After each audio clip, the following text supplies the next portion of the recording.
Suge Knight confirms that Reggie Wright Jr. didn't come to the hospital and that he didn't tell him anything about who shot at him and Tupac that night in Vegas. This is the lie of all lies that has ever been told about Tupac Shakur's murder. Let's get into some of this straight game. Life is like those cards. It's not what you dealt, but how you play it.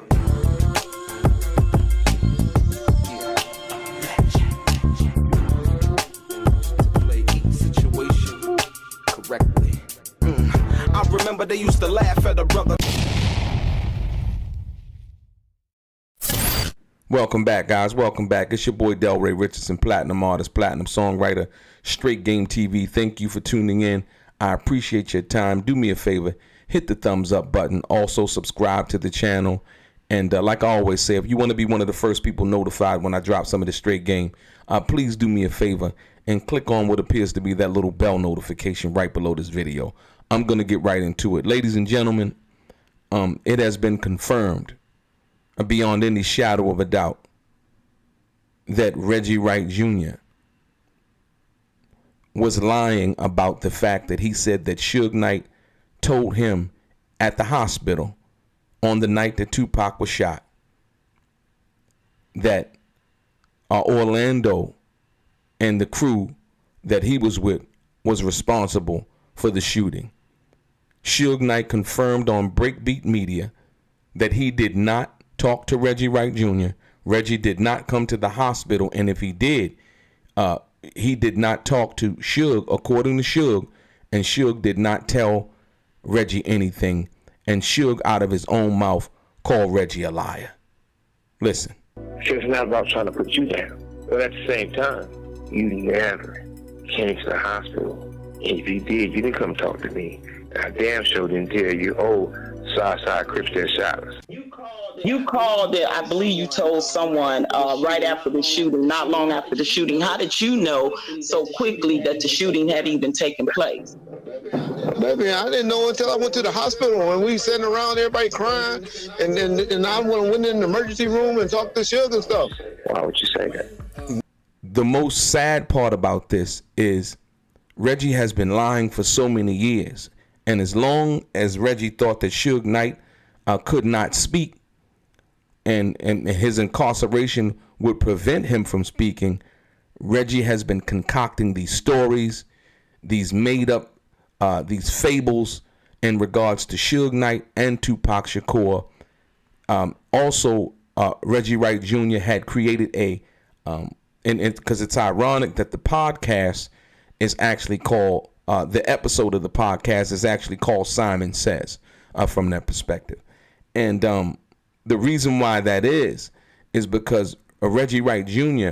had tried to create an identical publishing company to the one that Suge owned and controlled from that perspective, called Simon Says, which held a lot of the Tupac songs. It was said by Daz in the interview that I did with him that Reggie had got caught with his hand in the cookie jar trying to steal publishing from songs. Okay. You know, Reggie Wright was stealing.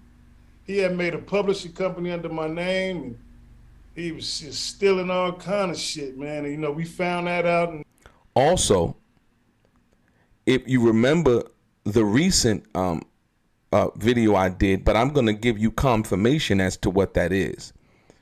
Reggie Wright Jr. not only lied on Suge Knight, he lied to the grand jury, or finally admitted the truth to the grand jury about the lies that he had told prior in regards to the Nextel phone.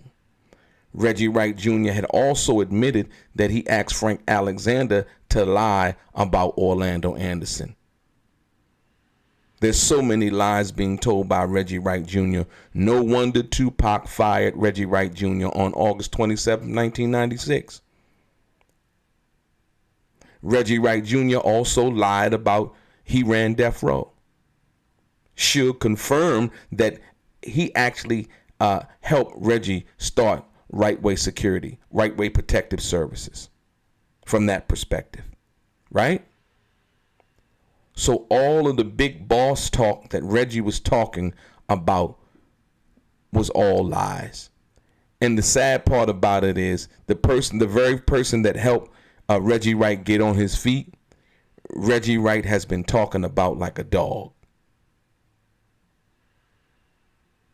Right? But more importantly, as of recent, there was a video, and like I said, I want to give you guys confirmation as to what this really is and what he really said, because I think it's, to me, it's appalling. Other than this information coming out that Reggie Wright never went to the hospital and talked to Suge in his hospital bed, and Suge say he never told him anything about anything that happened involving the shooting. It is a flat out lie, right? But Reggie Wright Jr. the other day basically said that he confessed that he has and will inform to the FBI on crooked mayors and niggas that he don't like. Listen. I ain't gonna tell no illegal acts.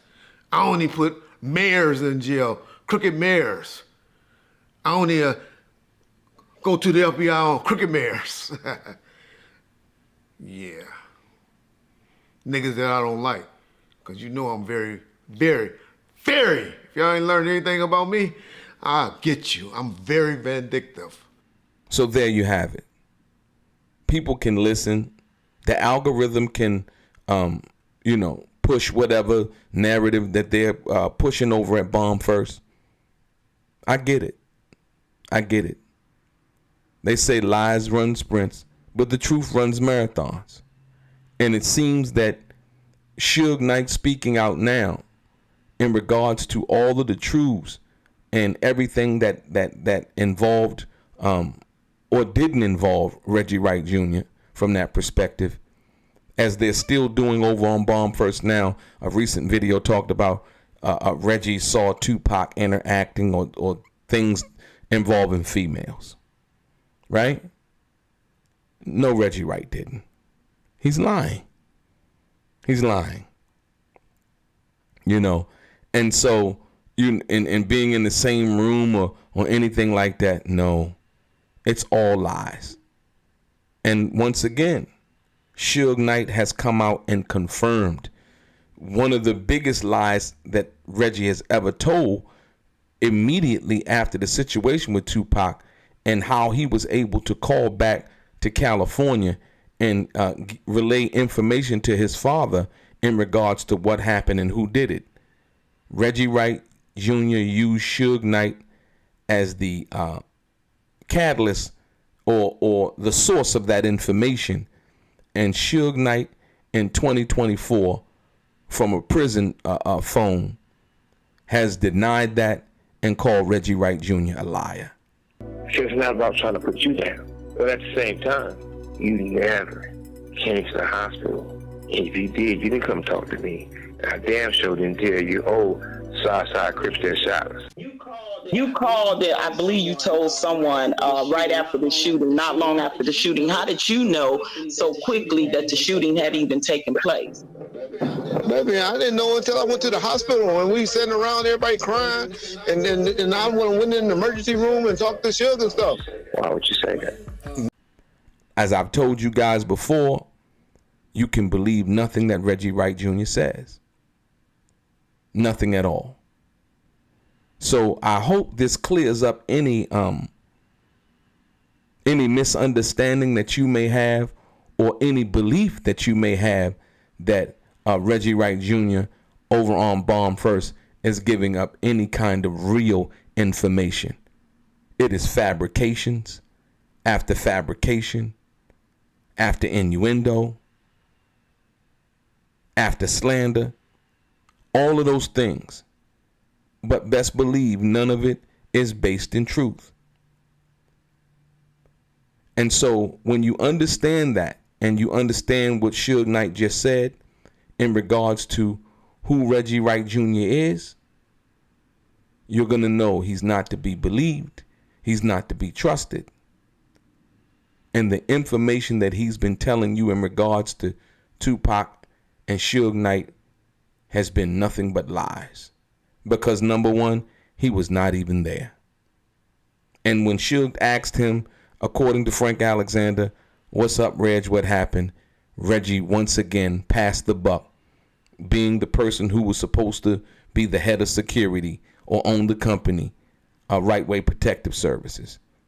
I told you guys before that Reggie Wright Jr. failed Tupac and Suge on September 7th, 1996. And Suge has once again confirmed that, but he also confirmed that Reggie Wright Jr. was lying about Suge Knight himself telling Reggie anything about who shot at the car or anything of that nature. Suge said it didn't happen and that Reggie's a liar. Your boy Delray, straight gang.